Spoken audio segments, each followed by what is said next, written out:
Hey everybody, this is Perch. I hope everybody's year is off to a good start. People are having fun. Apparently, it's freezing in many places in the country. Anyway, let's get to this mail. This is a question about creators. It says, "Hey Perch, Mark Miller, Bendis. When are we going to settle?" Anyway, Casada, Moore, Grant, Ellis, all these writers made their names before they made waves at the big two. Alan Grant. Alan Grant, Moore and Morrison for writing 2000 AD. Bendis, oh, I see. Okay, the names grouped in that way shook me up. Anyway, Bendis and Miller for Spawn and Authority. Quesada did work for Valiant, had his own company.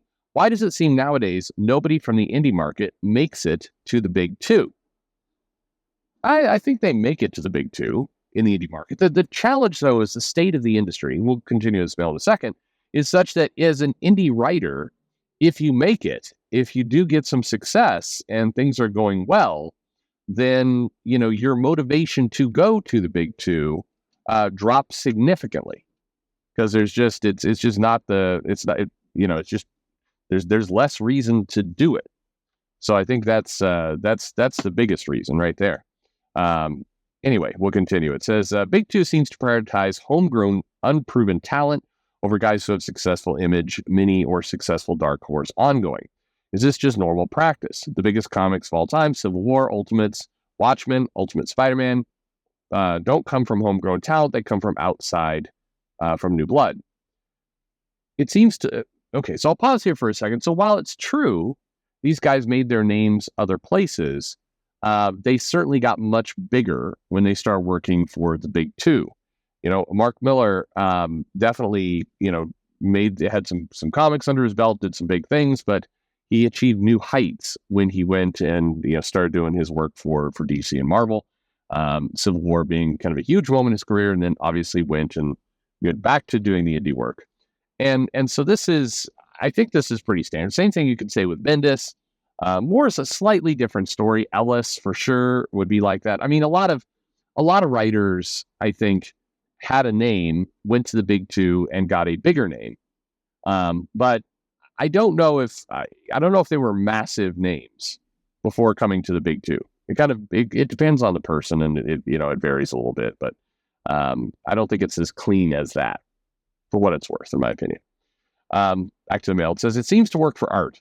Nearly all big names nowadays come from Wildstorm or Latin America, but why are they so stingy with giving someone like Steve Niles, Ghostwriter, or a book to the Ice Cream Man guy who kills it every single issue, or whoever is critically acclaimed? The last time they did this, Venom, a side character, sold gangbusters. So you're talking about Donny Cates there. It also seems writers do the reverse nowadays, like Tinian and Snyder go from successful DC work to indie work. Yeah, they make more money. Hope to sketch you before you leave. Maybe you pull a Quesada and your company gets so successful, Marvel makes you editor-in-chief. We'll miss you when you're gone. Yeah, I don't think that part's going to happen. Anyway, look, I mean, it's quite simple. I think if you're a successful writer at the big two, eventually you get tired of, shenanigans from editorial or just kind of random nonsense, and you make your way back to the indies to cash in kind of the bigger name that you've got for better deals, better payouts, and places where you just both have more creative freedom. You can do what you want, and you can truly kind of, sink or swim on your own merit, and you get paid better doing it, quite frankly. So that's kind of the game right there. But a lot of, the system used to work in a very predictable way, and it is breaking a little bit. And by the way, Marvel and DC still do plenty of talent from the indie market. A lot of the names that are showing up that we're calling homegrown talent did comics outside of Marvel and DC. In some cases, they are getting snatched up a little faster versus kind of maturing in the indie market. And that's kind of really a relation of the big two playing the game of, can I grab this talent, and get them locked into a maybe cheaper page rate before they get bigger and demand more money. And so, can we kind of play that angle? And that's definitely a thing that's going on. But that's comics for you. In effect, it's the money game. of what we have going on. Um, I think that the system used to work better than it does, and I think the place that's somewhat broken today is the name you get from Marvel and DC doesn't allow you to get as strong as it used to, which means that natural progression from leaving the big two and going back to the indies and then being able to kind of chart your path there is more broken. You're not seeing. Well, we'll put it this way. Take a guy like Steve Orlando, and this is not to beat up on Steve Orlando, but he does some indie work. He goes and does some work for DC. He goes and does some work for Marvel. In theory, he's done his appropriate comic book tour where he's able to kind of check the box for a couple of big companies writing big-ish titles. He never got to the top of them. He never had a big event under his name. But he did work that was paid work for Marvel. And in theory now, he should be able to go out and do his indie book. Maybe that's what an unsuccessful indie book should be, a Burke. Anyway, so he does, Commanders in Crisis, and it gets kind of a decent amount of hype when it came out the gate from Image, because famed DC and Marvel writer Steve Orlando has his own indie book. And this is the path that we've seen from Bendis and Ellis and Miller and others. But the problem is the name at the big two never got big enough. The work never got strong enough that really had any kind of lasting power. So the book, while it had some, reasonable initial hype out the gate, stuttered relatively quickly and ultimately didn't go where it needed to go. That's kind of the, what happened there. And you see that with a lot of creators now. I mean, look at Teenie Howard. And again, not to beat up on Teenie Howard. Teenie Howard's done now independent work, went to do a run at Marvel, had an exclusive for a bit of time, went to go do work at DC. Teenie is joined Jonathan Hickman, and that we'll talk about him in a minute, doing the stuff on Substack and doing some independent work. But it's the strength is poor. It hasn't gone anywhere. The Hickman's. Well, we're sticking with Teenie for the moment. And it's early to say. Maybe a hit is coming down the road.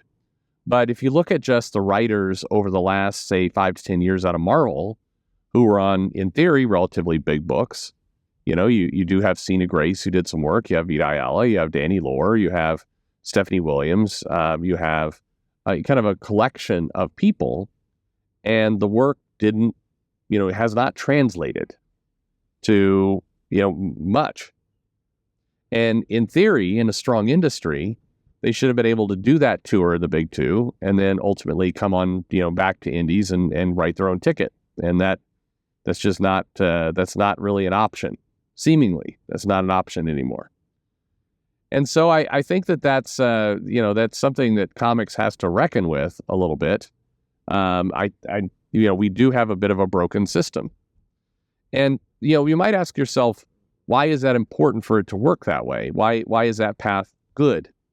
Well, it doesn't have to be, by the way. If an indie, as I said at the beginning, if an indie writer comes out and has a smash hit, there's no reason to do the tour in the big two anymore. But it really comes down to exposure. The reason why you go to Marvel and DC is, in theory, more people will see your name, see your books, and it will grow your reputation because Marvel and DC move more titles. Certainly not for the money. But today, with the kind of falling, sales and the fact that the volume is dropping, you do not have books going out at 100,000 copies, routinely. Frankly, if a writer comes out now, and they do get something in the 80 to 100,000 range, everybody knows that the way the business is run today, that had very little to do with their writing and had a lot more to do with multiple variant copies and a marketing scheme of relaunching.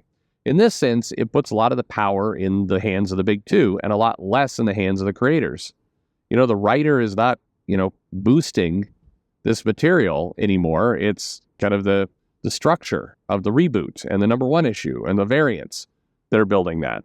And if you're thinking about it, if you're Marvel or DC, this is actually good news for you to some extent because you get to control how much you pay people. You do not have to pay people as high rates if you're not building up kind of proven, high exposure talent that can move numbers. And that's where the industry sits right now. So it's a negative. Frankly, I would argue that's a negative for the big two as well, because, you do want big names that can move big numbers. And the less of those you have, the worse it is for you. The other message it sends, I think it's ultimately negative for the big two, is that quite frankly, if you're a writer and you get any kind of success on the indie market, you'd be nuts at this point to do a tour in the big two. It's not worth it. The exposure levels you're getting are, not substantially better. So unless you have a personal passion to write, say, Spider-Man or Batman or whatever it happens to be, it's probably not worth it, just financially. And now, by the way, I don't discredit, will be a good place to end, the idea of, getting to write the characters of your dreams, getting to write a Spider-Man or a Batman, because it's always what you wanted to do. That's cool. That can be a life hope, a life dream, something you want to really accomplish.